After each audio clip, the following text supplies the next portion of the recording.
जीवन के उठान पर आज जब खड़े होकर पीछे मुड़कर देखती हूँ तो सारा धुंध धीरे धीरे छटने लगता है। जीवन का हर घटित क्षण मेरे मानस पटल पर उभर आता है। संपूर्ण जीवन एकाएक चित्रमाला सा मेरे सामने घूम जाता है। मैं देवयानी, दैत्यराज गुरु शुक्राचार्य की लाडली बेटी, शर्मिष्ठा, दैत्यराज विश्व पर्वा की इकलौती दुहिता, राजा ययाति, महर्षि कच्छ, सबके चेहरे मेरी आंखों के सामने घूमने लगते हैं। कभी मुखौटों के साथ, कभी बिना मुखौटों के। कितना कितना कठिन होता है अपनों के चेहरों के मुखौटे हटाना। बीता हुआ कल, जीवन में जिया अच्छा समय लौट आए फिर एक बार किसका मन नहीं करता। अपने अतीत को फिर से जीने की लालसा, काश मैं भी अपने मन में दबा कर रख पाती। जीवन की उषा बेला से जीवन के मध्याह्न तक सारा जीवन एक खुली पत्रावली की तरह मेरे सामने पड़ा है। अचानक उसके पन्ने फड़फड़ा उठे। तटस्थ भाव से मैं उन्हें पढ़ने, देखने, समझने की कोशिश करती हूँ कि तो सब गड़बड़ हो जाता है। समझ में नहीं आता कि कहां से शुरू करना चाहिए। आज भी वो दृश्य मेरी आंखों में उभर आता है, जो का त्यों।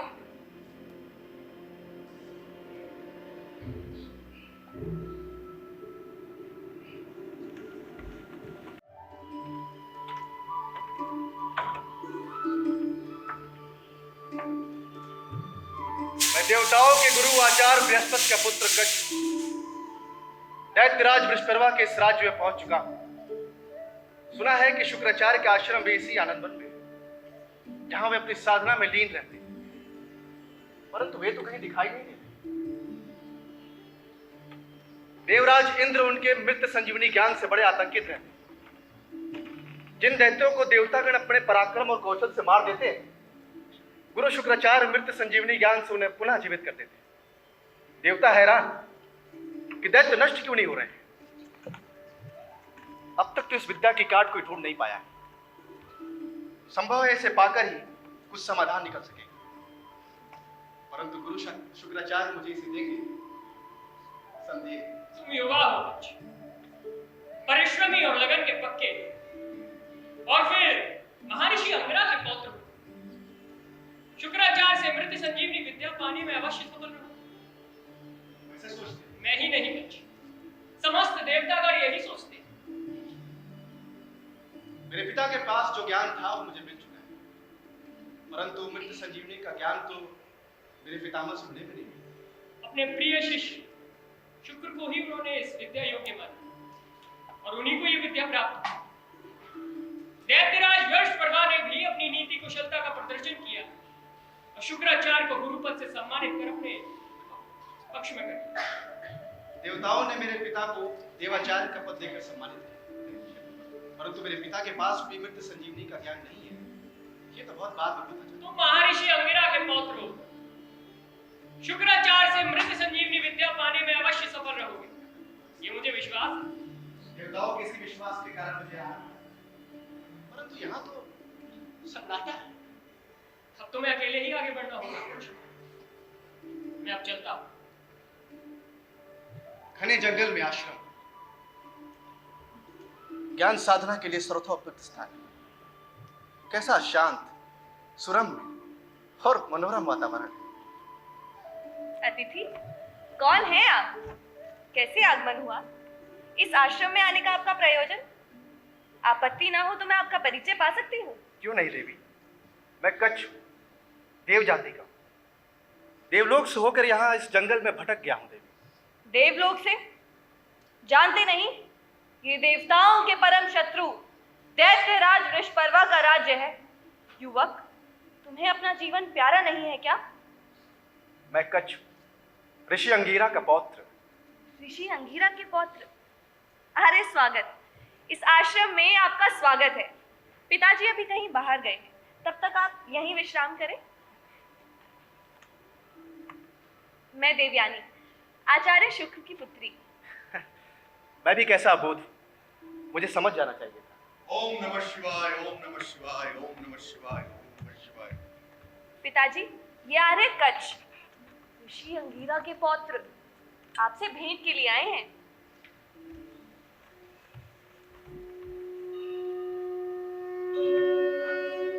ऋषि अंगीरा के पौत्र, मेरे गुरु अंगीरा, गुरुवे नमः, गुरुवे नमः। तुम देवताओं के गुरु बृहस्पति के पुत्र हो। तुमने यहां आकर अपने प्राणों को संकट में क्यों डाला युवक? आर्य, मैं कच्छ हूं। पिताजी के आदेश से ही मुझे यहाँ आना पड़ा। भला क्यों? मेरे पिता के प्रिय और होनहार शिष्य रहे हैं। वे अपने पुत्र से भी अधिक आपके प्रति स्नेह रखते थे। उन्होंने संपूर्ण ज्ञान आपको दिया जो अपने पुत्र को बिना दिया।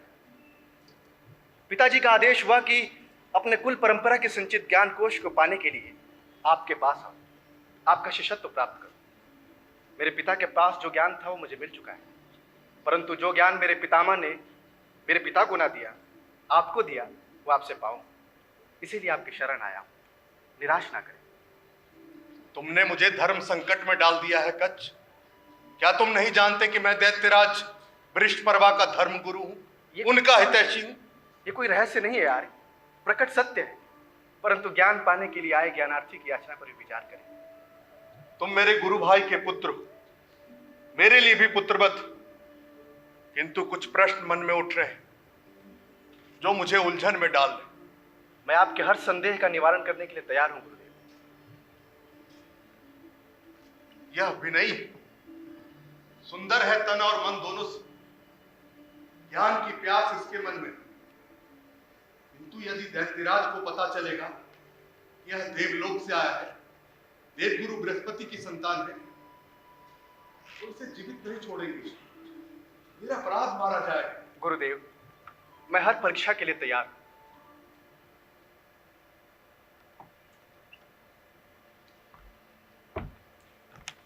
कुछ प्रश्न मेरे मन में भी उठ रहे हैं। जो ज्ञान इसे बृहस्पति से ना मिला, जो केवल मेरे पास, वो मृत संजीवनी विद्या पाने की लालसा भी इसके मन में होगी। इसे मृत संजीवनी विद्या सिखाना दैत्यराज के प्रति विश्वासघात तो नहीं होगा। ज्ञान की जो परंपरा अजस्त रहनी चाहिए, मेरे बाद कौन है जो मृत संजीवनी को अमर रखेगा? गुरु अंगीरा ने जो ज्ञान मुझे दिया, अपने पुत्र को ना दिया, वो नष्ट नहीं होना चाहिए। ज्ञान की जो निधि मेरे मानस की अतल गहराई में छिपी है, योग्य व्यक्ति को ना सौंपी तो हमेशा के लिए मेरे साथ ही समाप्त हो जाएगी, जो मैं कभी नहीं चाहता। मैं भी वृद्ध हो चुका हूं, पुत्र ना सही, गुरु भाई का पुत्र, गुरु का पौत्र, मेरे लिए भी संतान की तरह। कच्छ मृत संजीवनी विद्या पाने का सर्वोत्तम अधिकारी, उसकी पैतृक परंपरा, उसकी विरासत उसे सौंपने में मुझे हर्ष होगा। सुअवसर देखकर उसकी पैतृक परंपरा उसे सौंपना उचित होगा।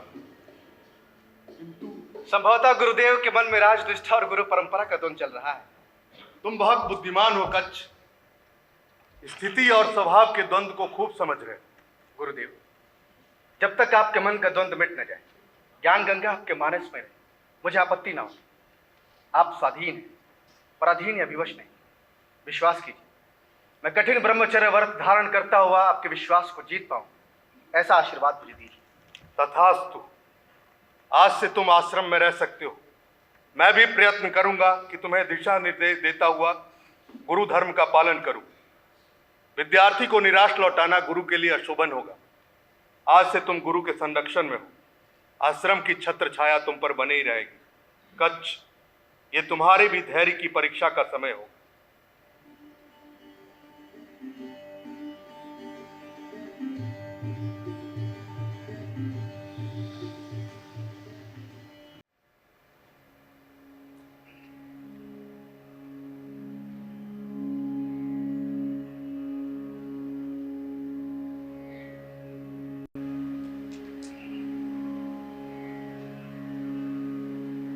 आचार्य, ये सृष्टि सगुण और साकार है, तो फिर इसका रचयिता निर्गुण कैसे हो सकता है?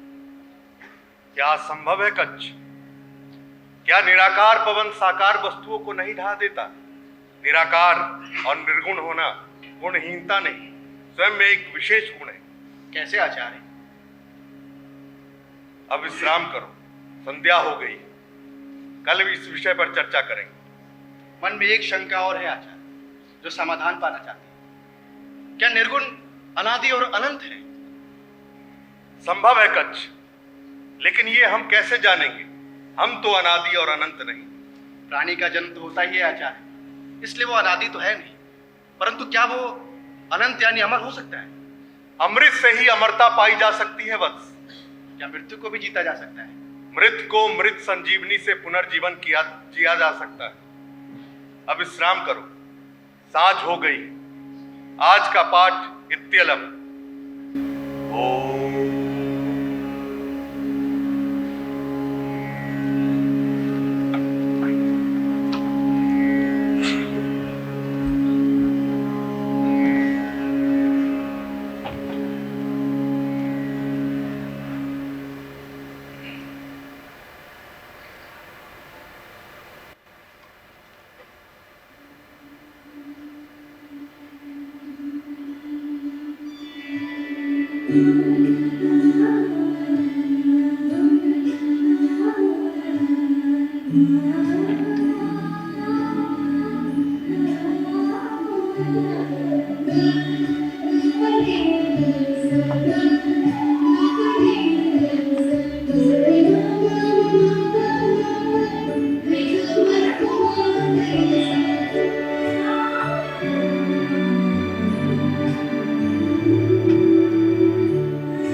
धानु,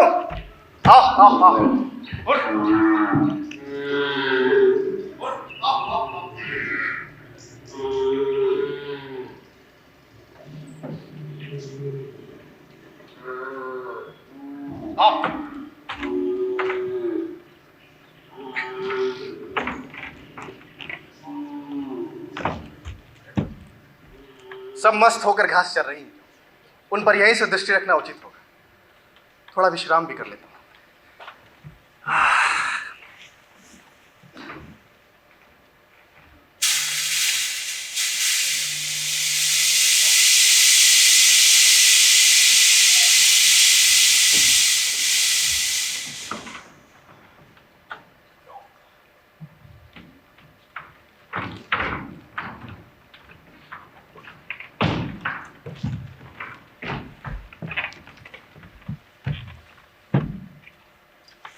अरे कौन हो भाई? पहले तो इस वन प्रांतर में तुम्हें कभी नहीं देखा। नए नए आए हो लगता है। क्या नाम है तुम्हारा? मैं कच्छ हूँ, आचार्य बृहस्पति का पुत्र। और शुक्राचार्य के आश्रम में रहते हो? जी हाँ, विद्या अध्ययन के लिए आया। क्या नाम बताया तुमने अपने पिताजी का? आचार्य बृहस्पति। क्या? आचार्य बृहस्पति, देवताओं के गुरु बृहस्पति। हाँ हाँ, ठीक पहचाना भाई।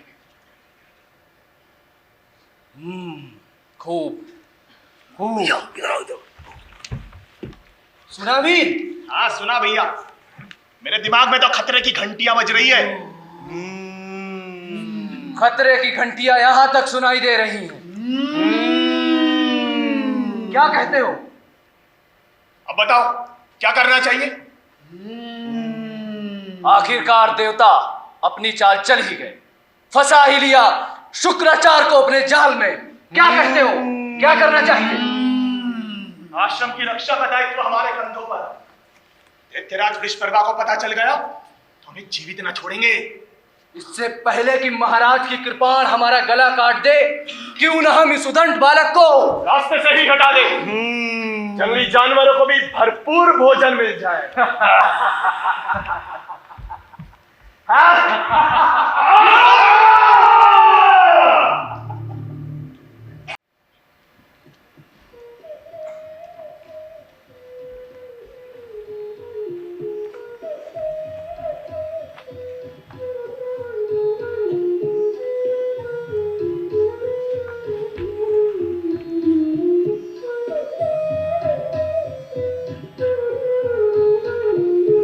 पिताजी, संध्या हो गई है।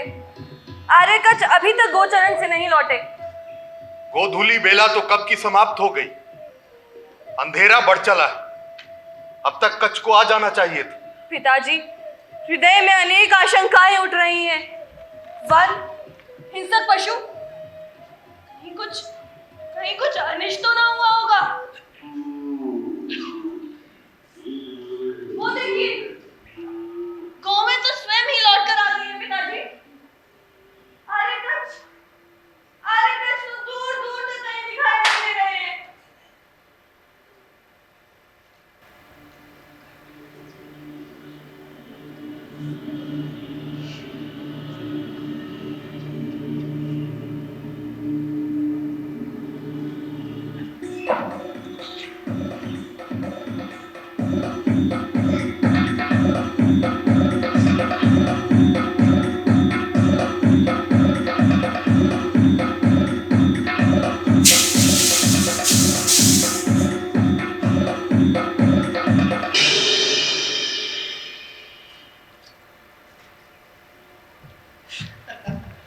कितना भटकाया तुमसे। तुम स्वयं ही आश्रम चली आई और मैं वहां वन में खोज खोज के दुखी होता रहा।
वृक्ष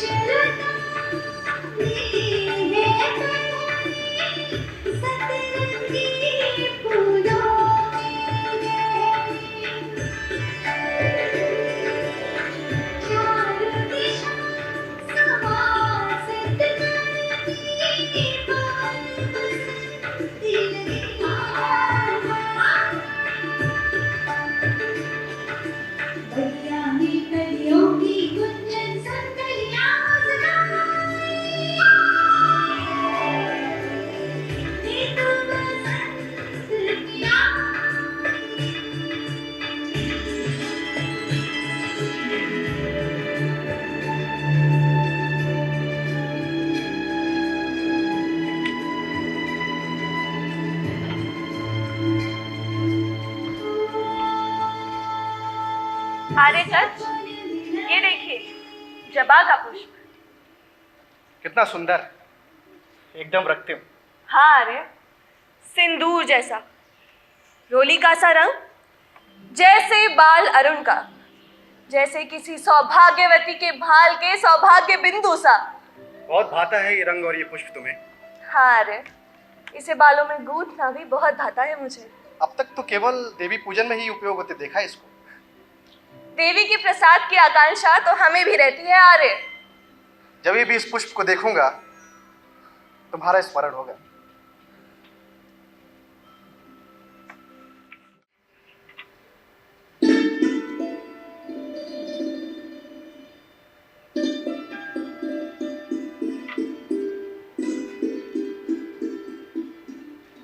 आर्यकच, आज गौर पूजन का विशेष आयोजन है। महेंद्रादित्य को पूजा के लिए पुष्प लेने आनंद वन भेजना था, न जाने कहाँ चला गया है। पूजा में अनावश्यक विलंब हो रहा है। देवी का आदेश हो तो मैं स्वयं आनंद वन जाकर जबा के पुष्प लाऊं। आर्य, यदि ऐसा हो जाए तो समय पर पूजन संभव होगा। आश्रमवासी भी प्रसाद पाकर भोजन ग्रहण कर पाएंगे। आप आदेश करें, मैं भी लेकर आता हूं।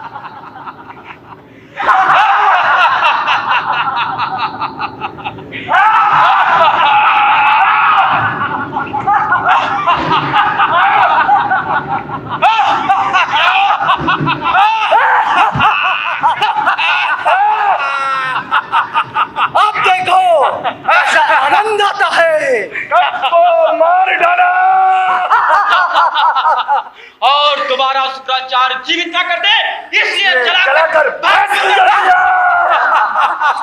और उसकी भस्म में कहीं शेष न दिखाई दे, इसीलिए उसको समुद्र में बहाना। ना रहेगा बस और ना रहेगी बारी।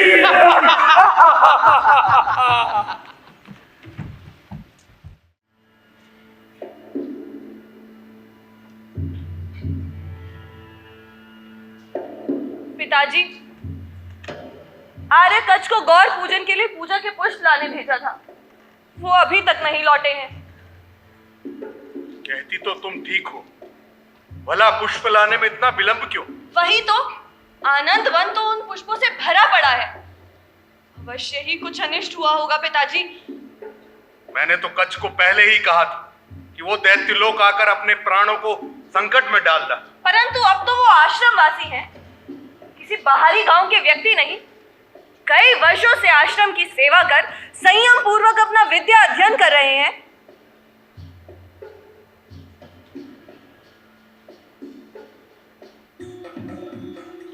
इन मूर्खों का, दैत्यों का क्या उपचार करूं?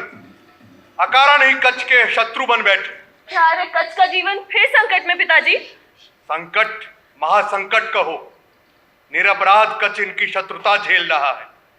आश्रमवासी के जीवन को संरक्षण देना आचार्य होने के नाते मेरा दायित्व है, वही पूरा कर रहा हूं।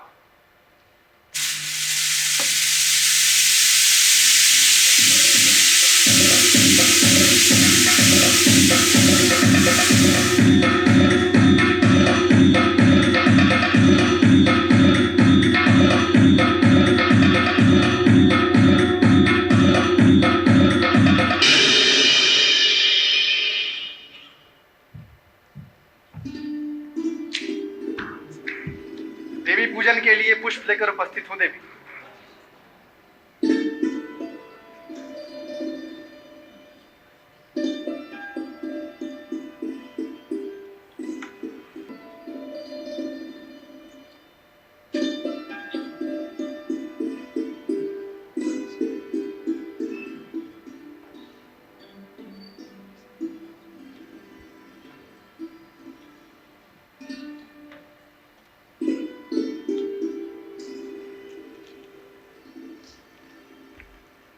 देवयानी समझ नहीं आता है कि अपने हृदय की बात शब्दों में कैसे कहूं। क्या कहना चाहते हैं आरिफ? कह डालिए। मैं देव जाति का हूं, देवलोक से यहां आया हूं। ये जानकर दैत्यों ने मुझे नष्ट करने की कितनी चेष्टाएं की, परंतु तुम्हारे कारण गुरुदेव ने मुझे पुनर्जीवित किया, तुम्हारे अनुरोध के कारण। आपका विद्या अध्ययन पूरा हो तो मुझे और पिताजी को सबसे अधिक प्रसन्नता होगी आगे। बहुत शीघ्र वो दिन भी आ ही जाएगा देवयानी, परंतु तुम्हारे सेवा और समर्पण के कारण ही मैं संयम और एकाग्रता से विद्या अध्ययन कर सका। मैं तुम्हें कभी भुला नहीं पाऊंगा देवयानी।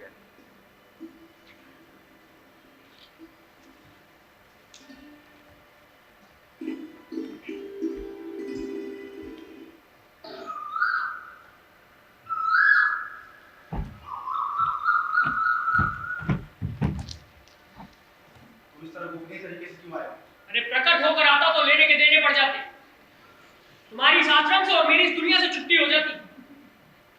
देवता इंद्र का संदेशा लेकर आया, बहुत विलंब हो रहा है।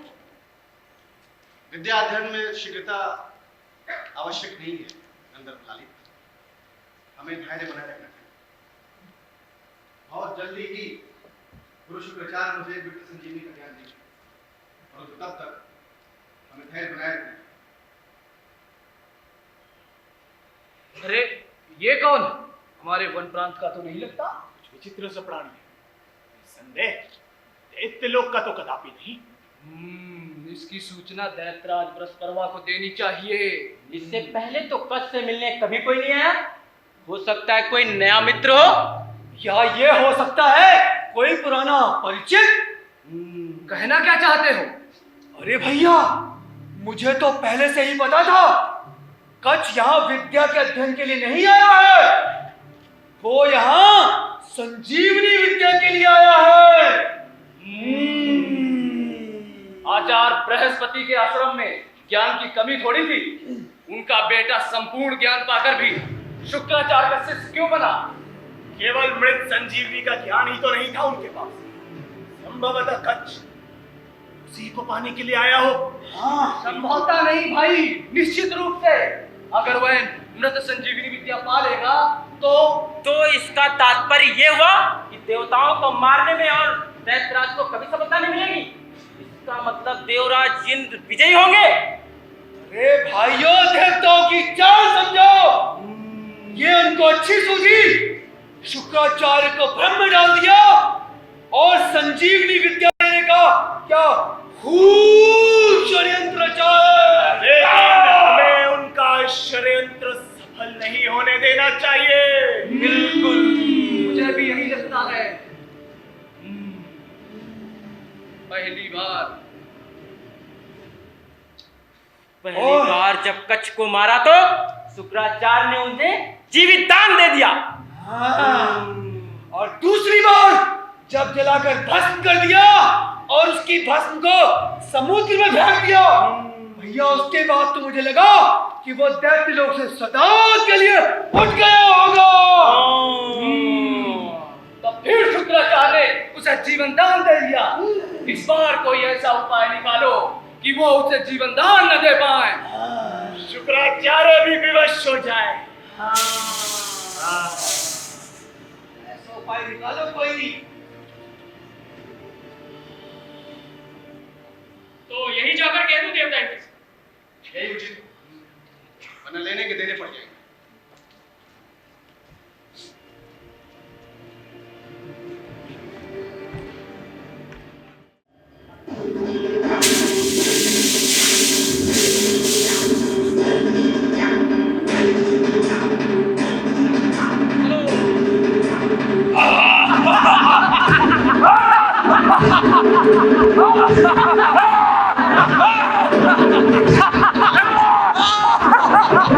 कच्छ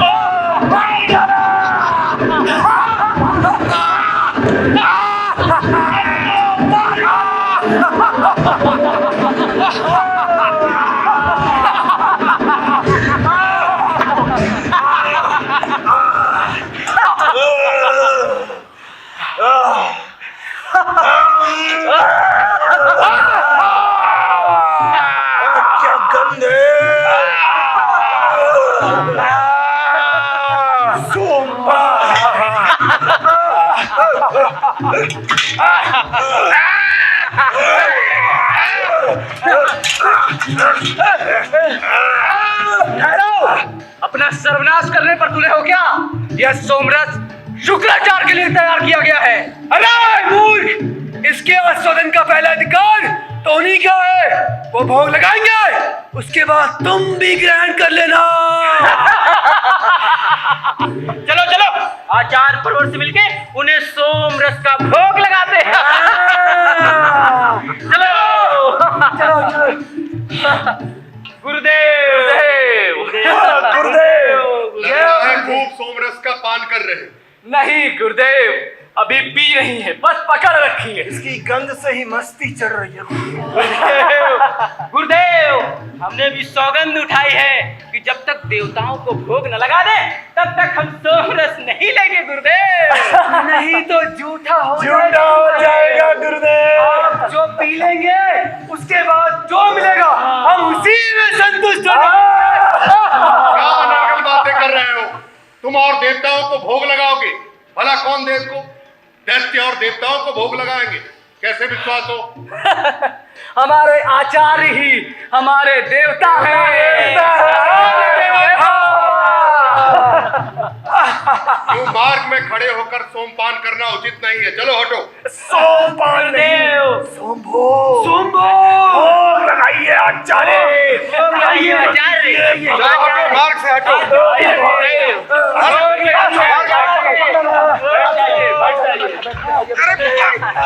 क्या कर रहे हो?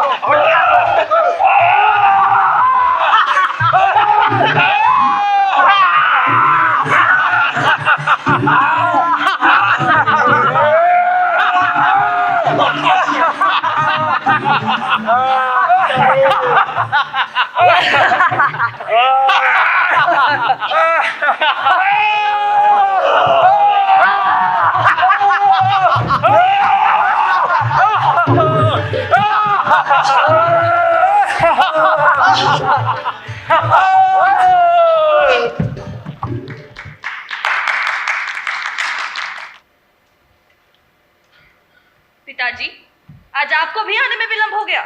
हाँ, मार्ग में कुछ नटखट दैत्य मिल गए थे, वही जो अपने आश्रम के आसपास मंडराते रहते हैं। आर्य कच्छ को मैंने हवन की समिधा लेने भेजा था, वो अभी तक नहीं लौटे हैं। मिल गया होगा मार्ग में कोई, बातों में उलझा लेते हैं लोग। पहले भी 2 बार उनके प्राण विपत्ति में पड़ चुके हैं पिताजी, इसलिए अधिक चिंता हो रही है। कहती तो तुम ठीक हो, थोड़ी देर और प्रतीक्षा करो। मेरे जीवन प्राण है वो, उन्हें कुछ हो गया तो मैं जीवित न बचूंगी। मुझे उन्हें भेजना ही नहीं चाहिए था, ये जानते हुए भी कि दैत्य उनके प्राणों के शत्रु बन गए हैं। न जाने मैंने क्यों भेजा। तुम्हारी ये बेचैनी मुझे भी घबराहट में डाल रही है देवा। पिताजी, उन्हें कुछ हो गया तो मैं जीवित न बचूंगी, मैं मर जाऊंगी पिताजी। एक कहानी सुनाओ। एक राजा था, परम वीर पराक्रमी अजय। शत्रु हैरान कि वो उसके प्राण क्यों नहीं ले पा रहा। जानती हो क्या कारण? क्या? उन्हें पता नहीं था कि राजा ने अपने प्राण को एक मैना में कैद किए हुआ है। जब तक मैना जीवित है, राजा को कुछ नहीं हो सकता, शत्रु उसका कुछ नहीं बिगाड़ सकते। कहानी सुनाने का समय नहीं है पिताजी। आर्य कच्छ का पता लगाइए, न जाने आर्य कच्छ कहाँ चले गए हैं। मेरी मैना तुम हो, मेरी लाडली बेटी। जब तुम तड़पती हो तो मैं भी भीतर से हिल जाता हूँ। पिताजी, आर्य कच्छ को कुछ हो गया तो मैं जीवित न रह सकूंगी। और अपनी लाडली बेटी के बिना मैं जीवित नहीं रह पाऊंगा, तुम्हारा दुख न देख सकूंगा। कच्छ की विद्या अध्ययन की अवधि पूरी हो चुकी। मृत संजीवनी के अतिरिक्त मैंने उसे अपना संपूर्ण ज्ञान दे दिया है। शीघ्र ही वो देवलोक लौट जाएगा। पता लगाइए पिताजी, आर्य कच्छ कहाँ है।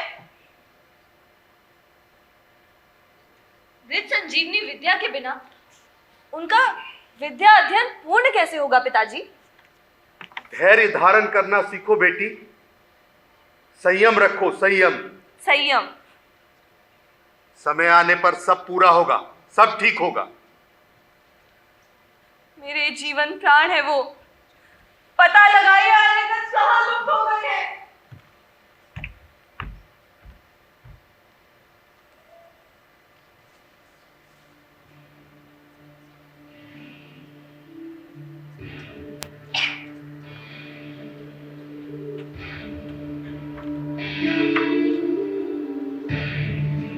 कुछ अनिष्ट हुआ लगता है। किंतु कच्छ है कहां? कच्छ, तुम कहां हो? कहां हो कच्छ? मैं यहां हूं गुरुदेव। गुरुदेव, मैं यहां हूं। कच्छ मेरे उदर के भीतर? यह कैसे संभव हुआ? सब दैत्यों का किया धरा है गुरुदेव। उन्होंने ही सोमरस में मुझे मिलाकर आपको सोमपान के लिए विवश किया। हे ईश्वर, इतना बड़ा अनर्थ मेरे ही हाथों करवाना था। मैं विद्या व्यवसायी, मुझे जीव भक्षी बना दिया। मुझसे इतना आतंकित होना कि सोमरस में घोलकर मेरे ही हाथों मेरे शिष्य का जीवन समाप्त कर दिया। गुरु के हाथों शिष्य का जीवन समाप्त करने का पाप शुक्राचार्य से। अब क्या होगा पिताजी? धर्म संकट में पड़ गया हूं बेटी। गुरु के आश्रम में शिष्य के प्रवेश करते ही गुरु उसका संरक्षक बन जाता है। कच्छ का संरक्षक इसका भक्षक बन बैठा। ऐसा ना कहें गुरुदेव, इसमें दोष आपका नहीं है, दोष मेरा ही। दैत्यों के स्वभाव और व्यवहार को जानते हुए भी असावधानी मुझसे हुई है। मुझे ही आश्रम से निकलते समय सावधान रहना चाहिए था। मैंने आपको धर्म संकट में डाल दिया है गुरुदेव। धर्म संकट से भी अधिक दुविधा में पड़ गया हूं मैं। स्वार्थी हो रहा हूं मैं। अपने शिष्य के प्राण बचाऊं भी तो कैसे? मृत संजीवनी का प्रयोग करूं भी तो कैसे? कच्छ मेरे उदर से बाहर कैसे आएगा? मेरे उदर से बाहर आने का एकमात्र उपाय, कच्छ मेरा उदर चीर कर बाहर आए, फिर मेरा जीवन समाप्त। एक कच्छ ही क्या, अन्य कोई भी तो मृत संजीवनी का प्रयोग नहीं जानता। मेरा जीवन। आपका जीवन भी मुझे प्यारा है पिताजी। आपके बिना तो मैं अपनी कल्पना भी नहीं कर सकती। परंतु आर्य कच्छ को कुछ हो गया तो मैं जीवित ना बचूंगी। मैं अपने प्राण त्याग दूंगी। रुको बेटी, यह परीक्षा की घड़ी आई है देवी।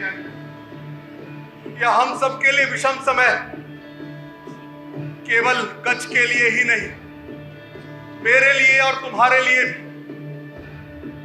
तुम्हें कच्छ अथवा मेरे जीवन में से किसी एक को चुनना पड़ेगा। यह भयानक घड़ी है, निर्णय की घड़ी। क्या कोई दूसरा उपाय नहीं? अभी आप स्वयं कह रहे थे कच्छ का विद्या अध्ययन पूर्ण हो गया है, उन्हें कभी भी संजीवनी विद्या दी जा सकती है। तो क्या उन्हें अभी संजीवनी विद्या का ज्ञान नहीं दिया जा सकता, ताकि वो आपके उदर से बाहर आकर उसी संजीवनी विद्या का प्रयोग करके आपको जीवन दान दे सके? किस संकट में पड़ गए हो शुक्राचार्य। इन दुष्ट दैत्यों के साथ इतने वर्षों तक रहा, पर वो मुझे समझ नहीं पाए। इसी विचार को पालते रहे कि मैं उन्हें धोखा दे सकता हूं। निर्णय मुझे ही लेना है, निर्णय शुक्राचार्य को ही लेना है। अब वो निर्णय की घड़ी आ गई कि कच्छ को मृत संजीवनी विद्या का ज्ञान दे दिया जाए। दैत्यराज वृषपर्वा, तुम्हारे लोगों के कारण विवश शुक्राचार्य तुम्हारे शत्रु देवताओं के वंशज को मृत संजीवनी विद्या देता है। मृत संजीवनी के प्रयोग पर तुम्हारा एकाधिकार समाप्त हुआ।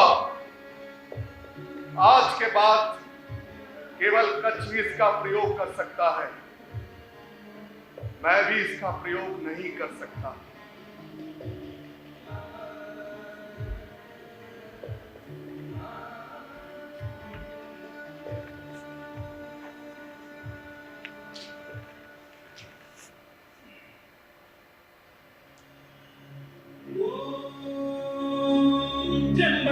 यजामहे सुगन्धिं पुष्टिवर्धनम् उर्वारुकमिव बन्धनान् मृत्योर्मुक्षीयमामृतात् यो रुद्रो अग्नव्यो अप्रियवोचधीः यो रुद्रो विश्वाभुवना विवेश तस्मै रुद्राय नमो अस्तु तवस्तु हि यस्विषुः सुधं वायो विश्वस्य क्षयति भेषजस्य यक्ष्मामहे मनसाय रुद्रं नमो विद्देवमसुरं दुवस्य अयं मे हस्तो भगवान् अयं मे भगवत्तरः अयं मे विश्वभेषजोऽयं शिवाभिमर्शनः ये सहस्रमयुतं पाशां मृत्योमर्त्याय हन्तवे तान् यज्ञस्य मायया सर्वान् यजामहे मृत्यवे स्वाहा मृत्यवे स्वाहा ॐ नमो भगवते रुद्राय विष्णवे मृत्युर्मे पाहि प्राणानां ग्रन्थिरसि रुद्रो मा विशान्तकः तेनान्नेनाप्यायस्व सदा शिवो।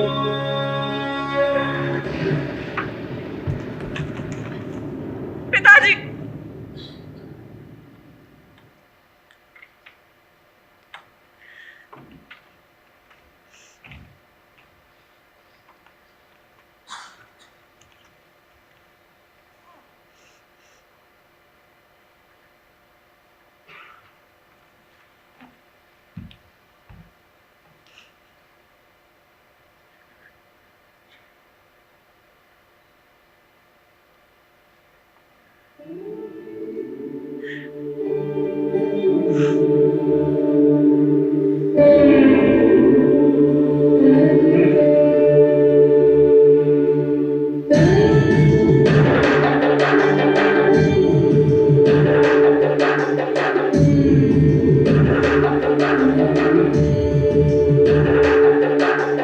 मृत्युञ्जयाय रुद्राय नीलकण्ठाय शम्भवे अमृतेशाय सर्वाय महादेवाय ते नमः।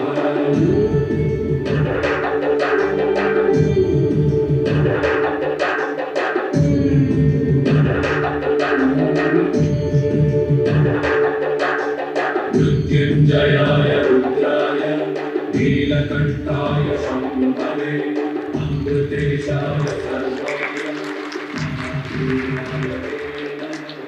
हे कच्छ, तुम्हारी विद्या अध्ययन की अवधि पूरी हुई। अब तुम देवलोक लौट सकते हो। मैं सदैव आपका ऋणी रहूंगा गुरुदेव।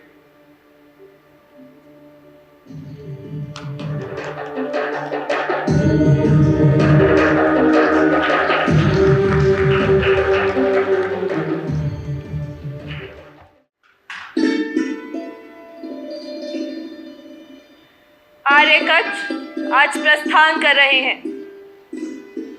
उनकी ओर से अभी तक ऐसा कोई संकेत नहीं कि वो मुझे भी अपने साथ ले चलेंगे। प्रणय का भी कोई आश्वासन नहीं। क्या क्या पहल मुझे ही करनी होगी? क्या प्रणय प्रस्ताव देवयानी की ओर से ही जाए? हाँ, क्यों नहीं? प्रणय और भय जैसे एक म्यान में दो तलवारें। उन्हें मेरी भावना की पवित्रता पर विश्वास करना ही होगा।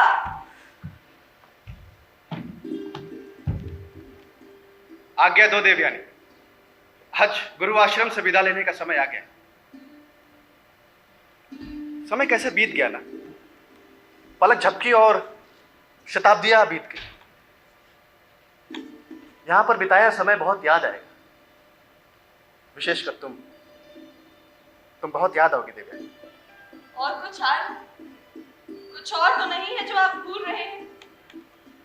तुम्हारा सेवा, स्नेह, समर्पण इस आश्रम के लिए क्या भूलने की बात है देवयानी? तुम सब मुझे भुला के आते। आज ये भी मुझे बताना पड़ेगा कि मैं हृदय में आपका वरण कर चुकी हूँ। पिताजी से मुझे भी साथ ले चलने की अनुमति मांग ले। मैं हृदय से आपकी हो चुकी हूँ। मुझे अपनी चिरसंगिनी स्वीकार कर मेरा पाणी ग्रहण करे। ऐसा मत कहो देवयानी, ये संभव नहीं है। ये तो इस आश्रम के नियमों और मर्यादा के विरुद्ध है। मुझे मर्यादा उल्लंघन का दोषी मत बनाओ। मेरे हृदय ने आपका वरण किया है। क्या ये अपराध है आर्य? आभारी हूं देवयानी, परंतु गुरुपुत्री से प्रेम उचित नहीं। मेरा तिरस्कार कर रहे हैं आप, मेरा अपमान कर रहे हैं आप आर्य। शांत देवयानी, शांत। मेरा आशय तुम्हारा अपमान करने का नहीं था। गुरुपुत्री होने के नाते तुम सदैव मेरे लिए सम्माननीय हो। तुम्हारे अपमान की बात तो मैंने कल्पना में भी नहीं सोची, परंतु जो संभव नहीं, मर्यादा के विरुद्ध है, वो प्रस्ताव मैं स्वीकार नहीं कर सकता देवयानी। क्या मेरा प्रस्ताव मर्यादापूर्ण नहीं आ रहे? क्या मैं मर्यादाहीन हूं? नहीं, बिल्कुल नहीं। किंतु परिणय उचित नहीं है देवयानी। मेरे प्रणय को ठुकरा रहे हैं आप, मेरे हृदय को तोड़ रहे हैं आप आर्य।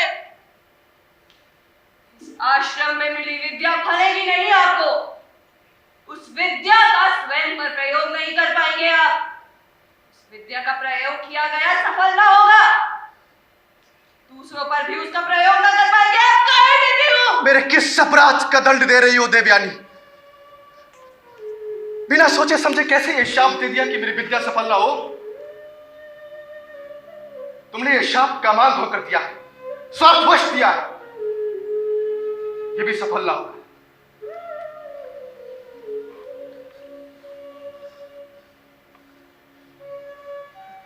मैं तुम्हारा सम्मान करता हूं, तुम्हारे शाप का भी सम्मान करूंगा, परंतु तुम्हारा यह शाप आंशिक रूप से ही सिद्ध होगा देवयानी। मैं इस विद्या का प्रयोग ना कर सकूंगा, परंतु इस विद्या को मैं जिसे भी सिखा दूं, उसकी विद्या पूर्ण होगी, दूसरों पर उसका प्रयोग हो सकेगा। कच्च रहे ना रहे, वृत्त संजीवनी और इसका रहस्य, दिग्दिगंत में उसका रहस्य जीवित रहेगा। ये मेरे लिए बड़ी सफलता है, बड़ी उपलब्धि है देवयानी। मैं प्रेम करती हूँ आपको आर्य कच्छ। प्रेम तो मैं भी करता हूं अपनी गुरुपुत्री को, किंतु परिणय क्यों? क्या अनुचित है उसमें? अनुचित क्या है? क्या गुरुपुत्री से प्रेम गुरु के प्रति विश्वासघात नहीं? क्या मैंने तुम्हें कभी ऐसा इस प्रस्ताव का आश्वासन दिया था देवयानी? फिर तुम्हें यह भ्रम कैसे हुआ? क्या गुरुदेव ने कभी तुमसे विवाह का आदेश दिया? फिर ये कहां उचित हुआ देवयानी, तुम्हें बताओ। मैं प्रेम करती हूँ आपको आर्य कच्छ, मैंने प्रेम किया है आपसे। परंतु मैं भी वैसे ही प्रेम करने के लिए विवश नहीं हूं देवयानी।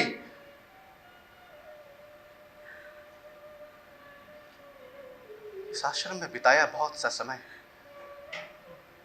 तुम्हारे और गुरु जी का स्नेह सदैव मेरी स्मृति में रहेगा, परंतु तुमने अपने शाप देने की शक्ति का प्रयोग कामांध होकर किया, विवेक से नहीं। याद रहे कि तुमने एक निरीह निर्दोष बटुक पर इस शक्ति का दुरुपयोग किया है देवयानी। मैं तुम्हें शाप देता हूं, कोई भी विद्या व्यवसायी ब्राह्मण युवक तुमसे विवाह ना करेगा देवयानी। अरे तुमसे परिणय असंभव। हाँ, यदि गुरुदेव मुझे ऐसा कहने का आदेश दें तो मैं उनके आज्ञा पालन के लिए प्रतिश्रुत प्रतिबद्ध रहूंगा, किंतु वो भी ऐसा नहीं करेंगे, तुम जानती हो। अरे प्रणाम देवयानी, मैं सदा के लिए गृह नगर जाता हूं अमरावती, इस आश्रम को छोड़कर सदा के लिए।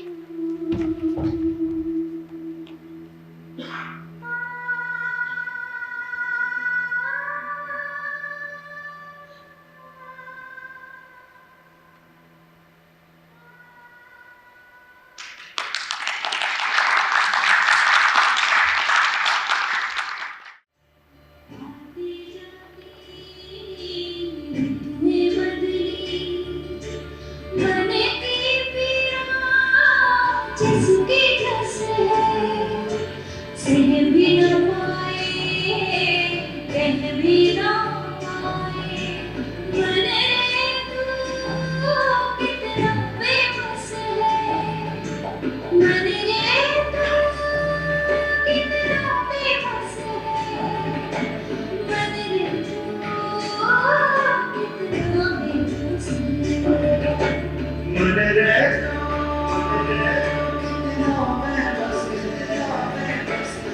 अतीत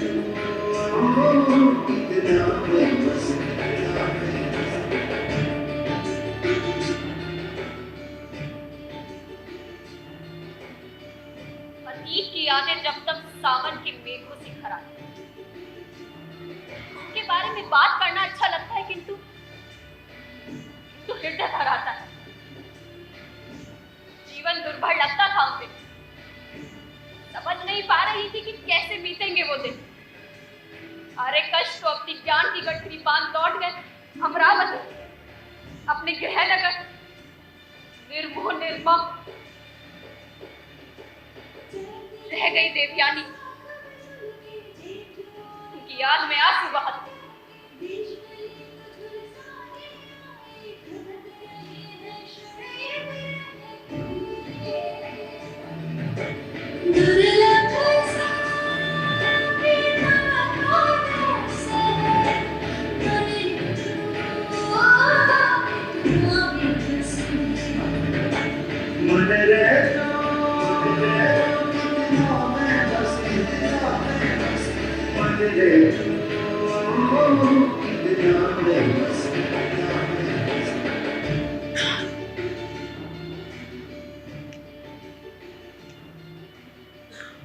बेटी देवयानी, पिताजी, कब तक ऐसे उदासी में घिरी आंसू बहाती रहोगी?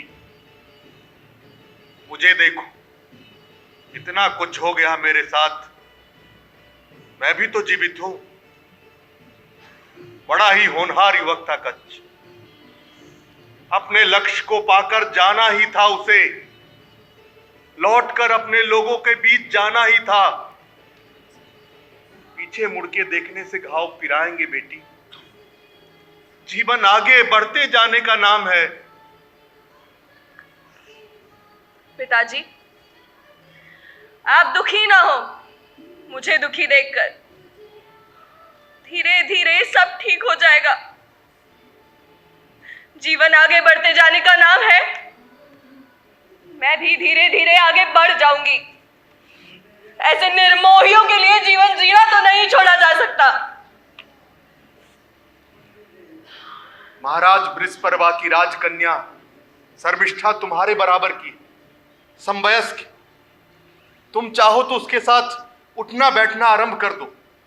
परिवेश बदलेगा, फिर बाहर आने जाने से मन भी अच्छा लगेगा, और उसके संग साथ रहकर तुम ऐसी बहुत सी बातें सीख सकती हो जो तुमने आश्रम जीवन में ना सीखी होगी ना देखी होगी। बहुत कुछ सीखने का अवसर मिलेगा बेटी। जी पिताजी।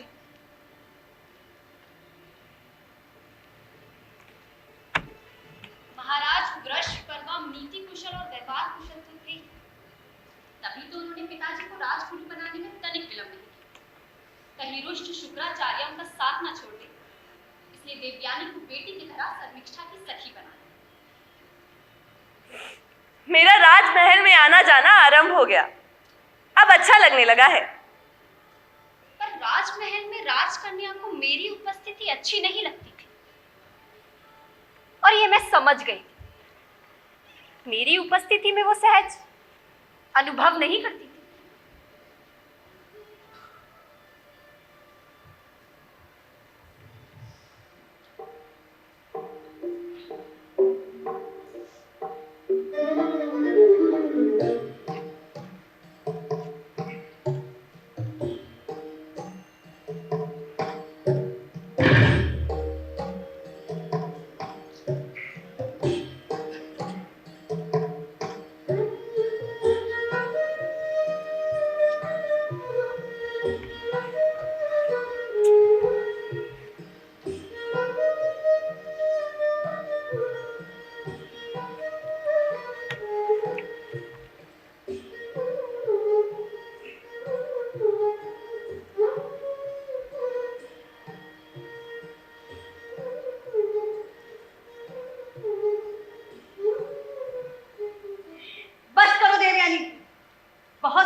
श्रृंगार ऋषि कन्या के लिए उचित नहीं।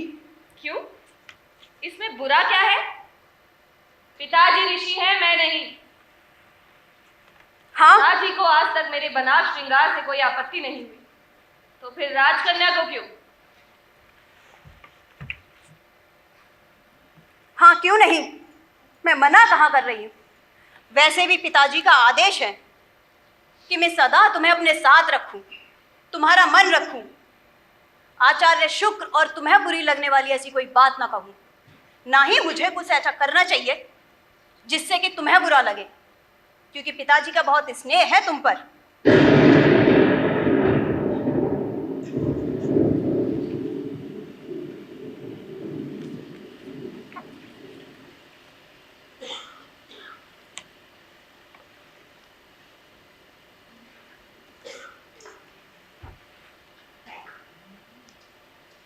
मैं सखियों के साथ जल क्रीड़ा के लिए जा रही हूँ।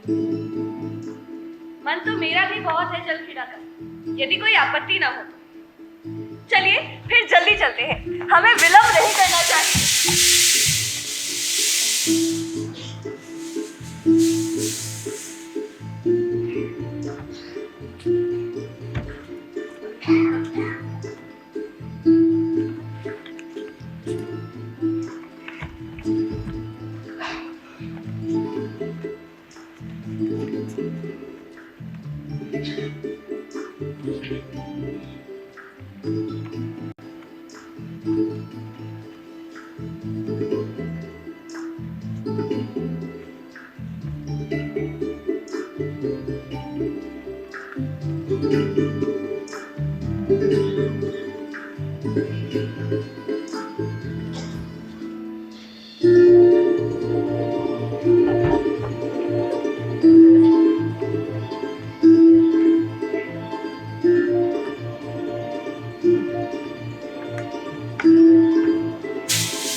देवी, अब कुएं के भीतर कैसे गिर गई? अरे, मैं देवयानी, आचार्य शुक्र की पुत्री।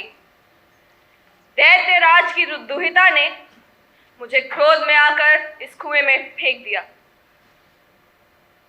और मुझे अपनी सखियों के साथ यहाँ अकेली और असहाय छोड़कर चली गई।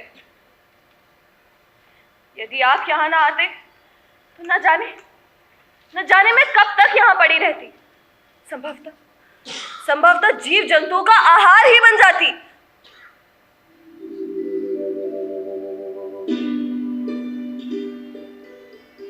राजा ययाति के एक स्पर्श ने मेरे तन मन को झंझना दिया। रोम रोम में वीणा की झनकार गूंज उठी और तो और मन उन्हें पाने के लिए व्याकुल। सच, एक पुरुष का स्पर्श तन और मन में कैसी ऊर्जा और ऊष्मा जगाता है, ये मैंने आज जाना। मैं देव जाति की संतति, वो राष्ट्रीय मानव, कितना अद्भुत और अनायास संयोग था। सच अविश्वसनीय लगता है।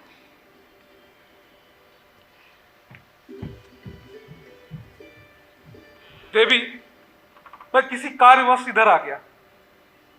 संभवतः मेरे हाथों से नियत ने आपको जो है बचाने का रखा था।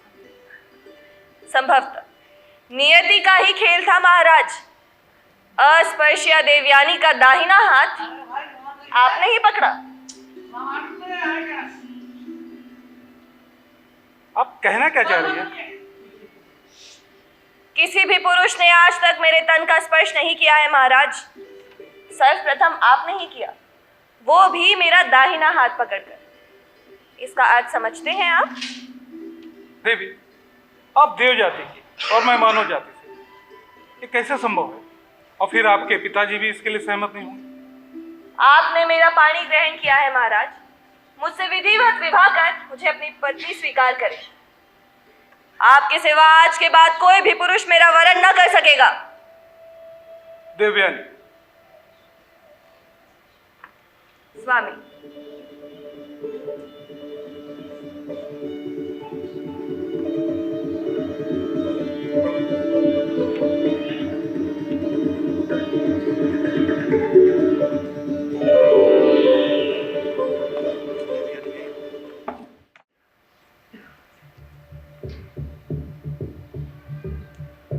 आखिर कब तक सहता रहूंगा राजा बृहस्पति ये सब? सहने की भी एक सीमा होती है। पहले भी कई बार मेरे शिष्य कच्छ को मारने की चेष्टाएं क्या कम थी, जो अब आक्रमण किया जा रहा है मेरी बेटी के जीवन पर? भोली है शर्मिष्ठा, संबंधों की बारीकी नहीं समझती। क्षमा करे गुरुदेव। दैत्यों के बीच पहले भी मैं सहज अनुभव नहीं करता था, परंतु आपके स्नेह ने मुझे रोक लिया। क्षमा करे गुरुदेव, शांत हो जाइए।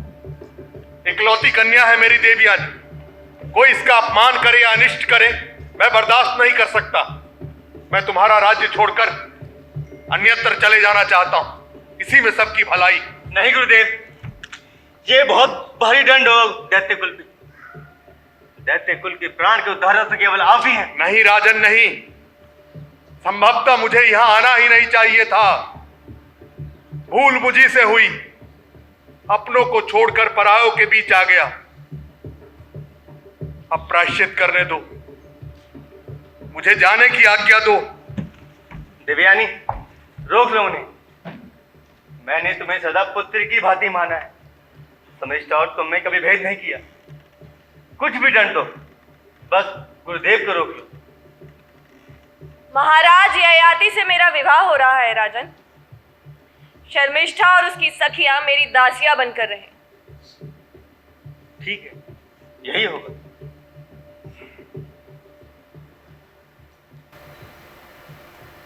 आश्चर्य, महाराज वृषपर्वा मेरी बात मान ली।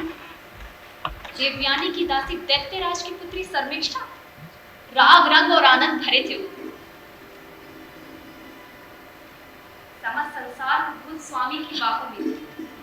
हम दोनों के अतिरिक्त इस संसार में किसी अन्य के बारे में सोचना भी नहीं चाहते। दो तन एक प्राण, देवयानी और राजा ययाति। जीवन की समस्त रस राशि और सुख सुधि का संचय मेरे हृदय में था। देवयानी को माता भर में भला कैसे भूल सकती? राजा ययाति के साथ अपना दाम्पत्य जीवन भरपूर समर्पण और निष्ठा से जी।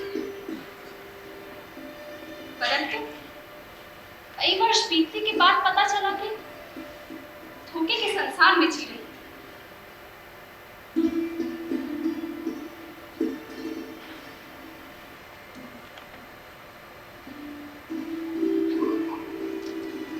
अद्भुत रूप है तुम्हारा शर्मिष्ठा। तुम्हारा बड़प्पन है कि जो हमारे राजभवन में आई। तुम्हारे इस व्यवहार ने हमारा हृदय जीत लिया, सेवक बना दिया अपना। सेवक नहीं राजन, आप स्वामी हैं। मैं दासी ही सही इस राजभवन में, देवयानी की दासी। दासी नहीं, सम्मानित अतिथि हो तुम। दासी नहीं, स्वतंत्र हो देवी आज से। मैं पिताजी की उदारता का कारण भली भांति जानती हूँ राजन। मैं दासी ही भली इस राजभवन में, आप स्वामी हैं। देवयानी की इस दासी को आप अपनी भी दासी समझें। मेरा सर्वस्व निछावर है, मैं आपकी हूँ स्वामी। दैत्यराज की राजद्रोहिता और हमारी गृह लक्ष्मी।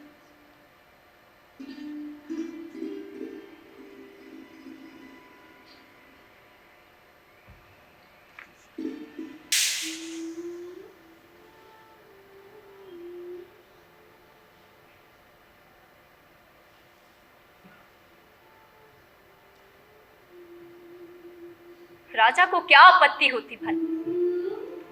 तुरंत ही मान गए। और क्यों नहीं मानते?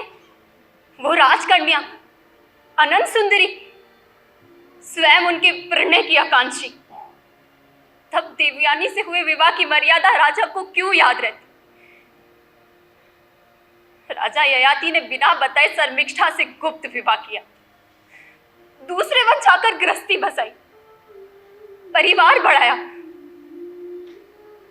कई वर्ष तक मुझे कानो कान खबर न हुई। मेरी रूप की सादगी पर मोहित हुए थे राजा ययाति। मेरे पिताजी के आग्रह और संकल्प पर मुझसे विवाह किया था। दो लोगों के बीच संबंध बनाया। फिर समीक्षा के रूप रोवन की ताप ने उन्हें तपाया तो उसे भी अपना लिया। राजा ययाति, जो राजा पहले थे पति अब प्रेमी बाद में, ये समझते मुझे देर न लगी, चुप रह गई। विरोध प्रकट करने के लिए अभरा करती भी तो क्या। तब एक ही विकल्प मुझे ठीक लगा। राजा का रंग भवन छोड़ पिता के घर उनकी कुटिया में लौट आई, बस।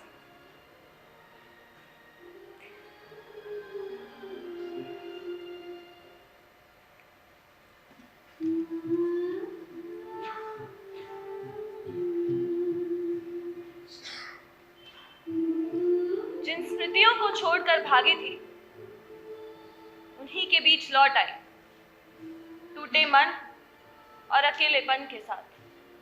यादों के गड़े मुर्दे जीवित हो गए, मुझे घेरे बहुत से प्रश्नों के साथ।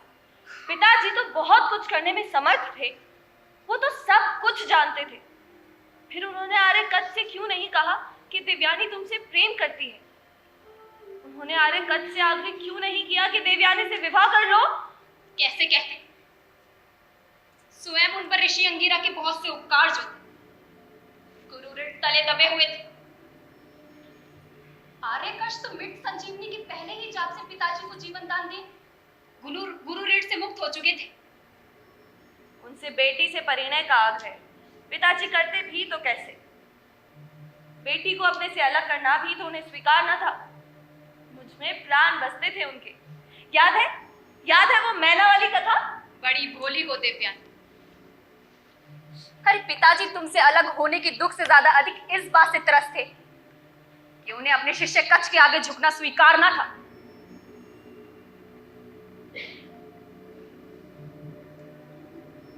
आवेश में आकर आर्यकच को मैंने जो श्राप दिया और फिर आर्यकच ने मुझे जो श्राप दिया, वो प्रसंग पिताजी को ज्ञात था। उस श्राप को मेरी नियति बनना ही था। वो श्राप तो सत्य होना ही था। प्रतिकार की कोई संभावना ही ना थी। अरे बेटी की ममता के लिए एक पिता ऐसा करता भी तो भला क्या बुरा होता, किंतु बेटी के लिए किसी के आगे झुकना एक पुरुष के अहम को स्वीकार ना था। आर्यकच महर्षि थे, ब्रह्मचर्य व्रत धारण किया था उन्होंने। अनजान थी मैं उनके महत्व से, तभी तो तिलमिला गई थी क्रोध से, आवेश से, जब आश्रम की मर्यादा के नाम पर ठुकराया और स्वीकारा मुझे उन्होंने। पर क्या सचमुच मर्यादा ही कारण था? वह देव जाति के पुरुष देवताओं के निर्देश पर पिताजी से मृत संजीवनी विद्या ही लेने आए थे। यही उनका लक्ष्य था और लक्ष्य संधान कर वापस लौटना ही था, बस। मेरा हृदय आज तक ये मानने को तैयार नहीं कि तुम छल से संजीवनी विद्या प्राप्त करने आए थे। संजीवनी विद्या का ज्ञान तुम्हें इच्छा पूर्वक मिला हो या अनिच्छा पूर्वक, स्थितियों के दबाव में तुम्हारी इच्छा तो पूर्ण हो गई। और जब इच्छा पूर्ण हो गई तो जाना ही था। फिर गुरु के आश्रम, वहां के लोग, वहां के जीवन से तुम्हारा क्या सरोकार? तुम्हारा क्या लेना देना? स्वार्थी कहीं के। मर्यादा का नाम लेकर अपने परलोकवन और स्वार्थ पर आवरण। चतुर निकले तुम, बड़ी ही चतुराई से तीर की तरह मेरे जीवन से निकल गए। अरे तुम्हारे लिए तो इस पूरे नाटक का पटाक्षेप हो गया। किंतु मेरा सत्य ये है कि मैं आज तक तुम्हें भुला नहीं पाई आर्यकच। तुम्हारी यादों ने अतीत को मेरे भीतर जिलाए रखा। अंतर्मन में तुम्हारे साथ बिताए जीवन की स्मृतियां चित्रमाला सी घूमती रही और बाहर की दुनिया के लिए मैं दूसरा जीवन जीती रही। अंतर्मन सीपी में बिंधे एक अनदेखे जीवन को जी रहा था और बाहर आते रहे नए नए उतार चढ़ाव। मुट्ठी में बंधी रेत की तरह वो तेरी पकड़ से खिसकता रहा और तुझे खबर भी ना। मन का अनदेखा, सबके लिए अनजाना, गुप्त गोष्ठ एक, तन का समर्पण दूसरी। अतीत में मन इतना रमा कि वर्तमान पर पकड़ ढीली होती चली। धीरे धीरे तन और मन का विभाजन बढ़ता गया। परिणाम, आज मैं दो हिस्सों में बटी एक स्त्री हूं, दो नावों में सवार। तेरी ये गति होनी ही थी देवयानी। परंतु महाराज ययाति की तो ये गति ना हुई। वो भी तो दो स्त्रियों में बटे हुए थे। ठीक, बिल्कुल ठीक। शुक्राचार्य की मैना सहज ही उनके हाथ लगी। वृषपर्वा की द्विता ने किया समर्पण उनकी सम्मुख प्रतिस्पर्धा में तुम्हारी। दोनों की सीमाएं जहां रीत जाती है बीत जाती है, उससे भी आगे की थी दृष्टि उनकी। वहां अपनी महत्वाकांक्षाओं आकाश विस्तार पर एक से परिणय में उन्हें शुक्राचार्य की मंत्र शक्तियों की प्राप्ति, बौद्धिक शक्तियों का अर्जन और दूसरे को अपनाकर राजनीति महत्वाकांक्षाएं पूरी की, सत्ता पर मजबूत पकड़ और राज्य विस्तार। और दोनों ही उन्हें बहुत आसानी से मिल गए, सब निर्द्वंद, सब निर्विरोध।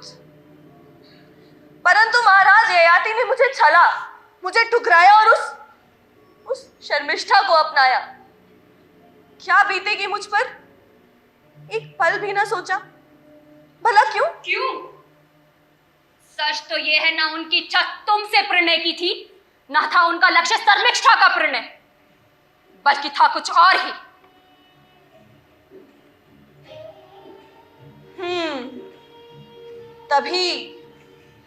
तभी तो ना उनका तन विभाजित हुआ और ना मन टूटा।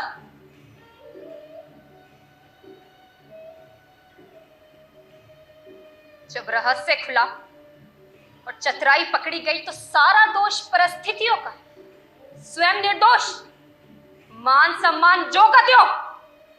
कोई आंच नहीं, कोई अपराध बोध भी नहीं, इसलिए कि वो राजा थे। नहीं, इसलिए कि वो पुरुष थे।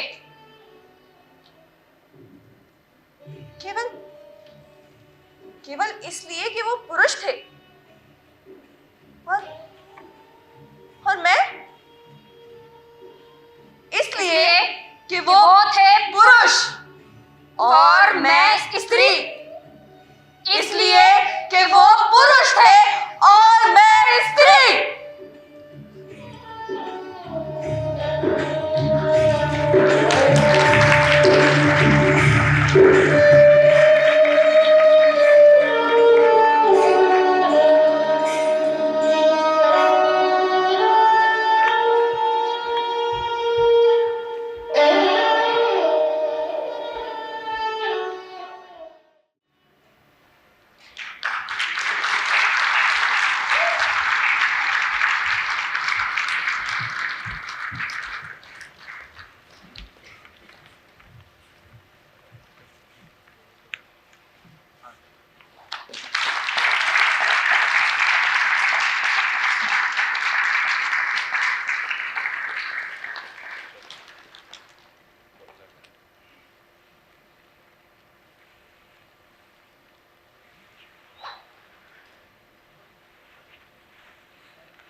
अच्छा, एक बार पात्र परिचय कर दूं। गुलशन, सुनील कुमार, मोनिकी कांजी, मुकेश झा, एनी सिंह, हिमांशु हिमानिया, सैफी, शिवानी यादव, शिवाजी राव, आदित्य सिंह राठौर, राज यादव। अच्छा, माधुरी सूद जी की बेटी स्वाति जी हैं, मैं चाहता हूँ वो स्टेज पे आए। और माधुरी मैम, आप भी आइए।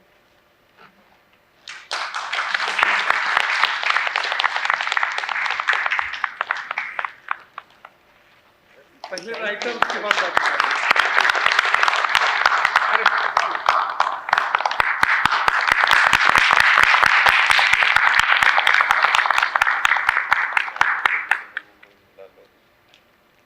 और एक वरिष्ठ नाटककार प्रताप सहगल जी भी हमारे बीच है, तो हम चाहेंगे कि वो भी स्टेज पे आ जाएं।